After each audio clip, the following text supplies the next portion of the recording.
আজকে আমাদের কিসের class? Hair spa. Hair spa. প্রথমে কি করতে হবে?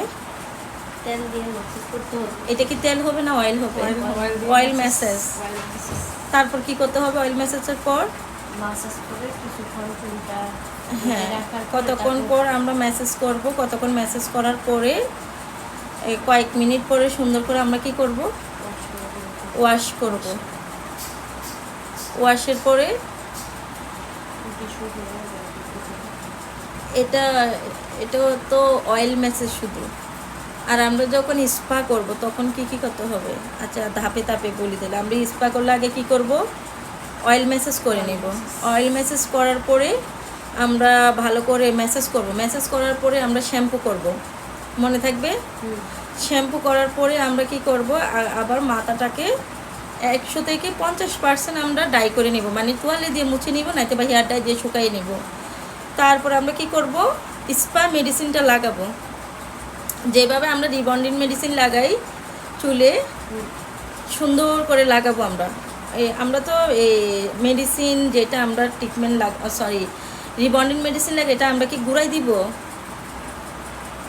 স্ক্যাল্পে লাগতে পারবে না রিবন্ডিংয়ের। আর আমরা যখন স্পা মেডিসিনটা দিব, এটা গুঁড়াতে গেলে কোনো সমস্যা নাই, বাট তারপরও আমরা গুঁড়াই দিব না, তারপরেও একটু লেগে গেলে কোনো প্রবলেম নাই। আর আমাদের রিবন্ডিং যেটা পার্মানেন্ট স্টেট করি, ওইটার মেডিসিন আমরা কখনো গোড়ায় লাগাইতে পারবো না, স্কিন মানে মাথার স্ক্যাল্পে লাগাইতে পারবো না। এটা 1 ইঞ্চি 1.5 ইঞ্চি নিচে থেকে আমরা দিব। তাহলে আমরা আজকে যেটা করতেছি এটা কি? Hair treatment, spa.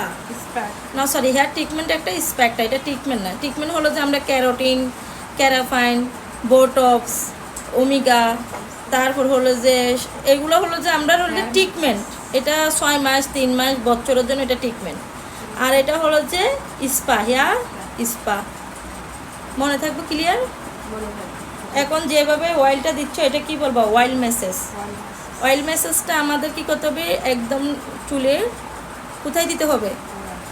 একদম স্ক্যাল্পে ঘুরাই ঘুরাই ঘুরাই ঘুরাই দিয়ে, কি বলছি, হাতের এটা দিয়ে তালু মানে পায়ে, হ্যাঁ, আঙ্গুলের প্যাডটা দিয়ে এভাবে সুন্দর করে নিতে হবে।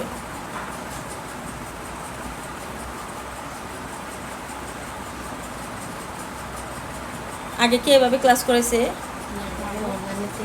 অনলাইন থেকে। তো তোমরা আবার লুকাও কেন এটা বলতে গেলে? যেটা সত্য সেটা বলবা। তোমরা যে আগে ক্লাস করছো, 2 পার্লারে গেছো, এভাবে আমরা যেভাবে প্র্যাকটিস করেছি সেভাবে প্র্যাকটিস করেছে না। তো তুমি কি বলছো অনলাইন থেকে দেখছি?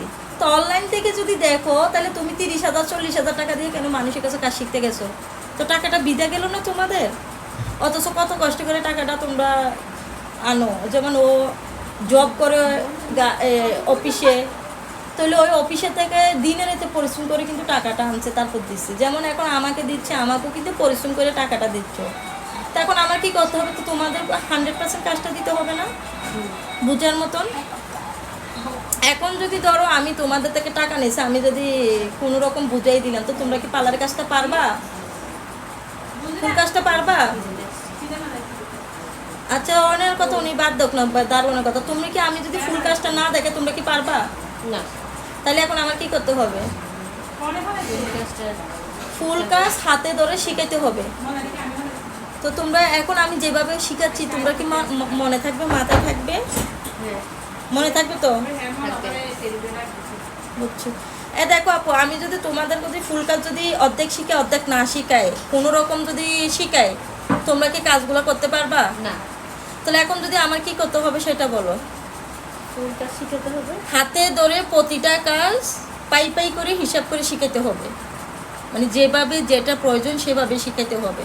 তাহলে তোমরা পারবা না? জি। এটা মনে রেখো। আর যেখানে মেডিসিন কিনতে যাও আগে ভাববা এটা কি ভালোটা না মন্দটা। আর যেখানে একটা পার্লারে কাজ শিখতে যাচ্ছ আগে দেখবে এটা কি আমাকে হাতে ধরে শিখাইবো, নাকি আমাকে কোনো রকম দাঁড়িয়ে থাকলাম, ওই বললো আপু তোমাকে আমি কাজ শেখাবো, হ্যাঁ ক্লায়েন্ট আসলো কাজ শিখালো, ক্লায়েন্ট নেই কাজ শিখাইলো না, ওই রকম কোনো দিন হয় না। মডেলের উপর কাজ শিখতে হবে, মডেলের উপর কাজ না শিখলে কখনো কাজ নেওয়া যায় না। আমার কি ক্লায়েন্ট কি তোমাকে দিবে ইয়ে করতে? নতুন হিসাবে যদি আমি যদি এখন যদি চুলটা যদি একটু যদি জোরে টান দিয়ে বলবো যাই এমনি আমার চুলে ব্যথা পাইতেছে কীভাবে ইয়ে করতেছে, তখন দিব ধমক। তখন তোমাকে বলবো আপু তুমি কি করতেছো, তোমার মেয়েরা তো আমার এরকম করতেছে, তুমি কি আমার উপর কাজ শিখাবো নাকি, তখন অভিযোগ দিবে। যেমন তোমরাও পাল্লা দিবে তখনও। তাই জন্য কী করতে হবে, মডেলের উপর কাজ শিখাতে হবে। হ্যাঁ, তেল শুধু গুঁড়াই দেওয়ার পর আর কী করতে হবে, এই তেলটা গুঁড়াই দেওয়ার পরে আবার তেলটা নিয়ে এইভাবে পুরো মাথাতে এইভাবে হাতের তালুতে নিয়ে পুরো এইভাবে দিতে হবে। আমি তো এইভাবে নিজে করতে পারতেছি না, তোমরা করো। হ্যাঁ, এইভাবে না, এইভাবে। হ্যাঁ, আঙ্গুলের এই মাথা দিয়ে এইভাবে করো। এই তেল লও, তেল লইয়ে ইয়ে করো। তারপরে আমার এটা ওয়াশ করতে হবে। আমার কথা বলতে যে ক্লাসটা করবে এটা 100% মন দিয়ে করবা। যেমন ধরো না বুঝলে আমারও বলবা আপু এটা আমি বুঝতেছি না, একবারের জায়গায় 50 বার। অয়েল মেসেজ কীভাবে দেখছো আবার? কালকে তো ওই ঘাড়ের শুকনা মেসেজটা তো করছো কীভাবে, আগে ঘাড়ের মেসেজটা করে নিব, অয়েল মেসেজটা যেটা। হ্যাঁ, করার আগে একটু করো, আমি দেখে তারপরে একটু করো আর শুকনা মেসেজটা। হ্যাঁ, চুলটা একটু উপরে তুলো, আপু তৈরি থাক। অয়েল মেসেজের আগে হালকা করে প্রথমে আমাদের কি করতে হবে, পোশাক পরাইয়ে এই মেসেজটা করে নিতে হবে। এটা কিসের জন্য? আরামদায়ক। যাকে করবে সে এমনি বলবে যে আমার অনেক ভালো লাগতেছে, বুঝছো? এটাও কি অয়েল মেসেজের আগে দিতে হবে, মনে থাকবে? আমি তো ডাইরেক্টলি আগে তেল দিছেন না, অয়েলটা দিছেন না, অয়েল দিবেন না, আগে কিন্তু শুকনা মেসেজটা দিবেন। শুকনা মেসেজটা দিয়ে তারপর অয়েলে যাবেন, মনে থাকবে? ক্লিয়ার? হ্যাঁ, এটা মনে রাখো। এখন হুট করে দৌড়ে আগে তেল অয়েল দিবা না, আগে কি করবা, অয়েল মেসেজে দেওয়ার আগে শুকনো মেসেজ ঘাড় হাত এগুলো মেসেজ করে নেবেন। এই ও করতেছে দেখেন, এটাই কিন্তু মানুষ রিল্যাক্স হয়ে যাবে। তোমার কাছে যখন আসবে একটা মানুষ রিল্যাক্সের জন্য, এটা করার পরে দেখো যে আরাম লাগে, তখন আরেকটা ক্লায়েন্ট আসতে বাধ্য করবে যে ওর কাজগুলো ভালো লাগছে।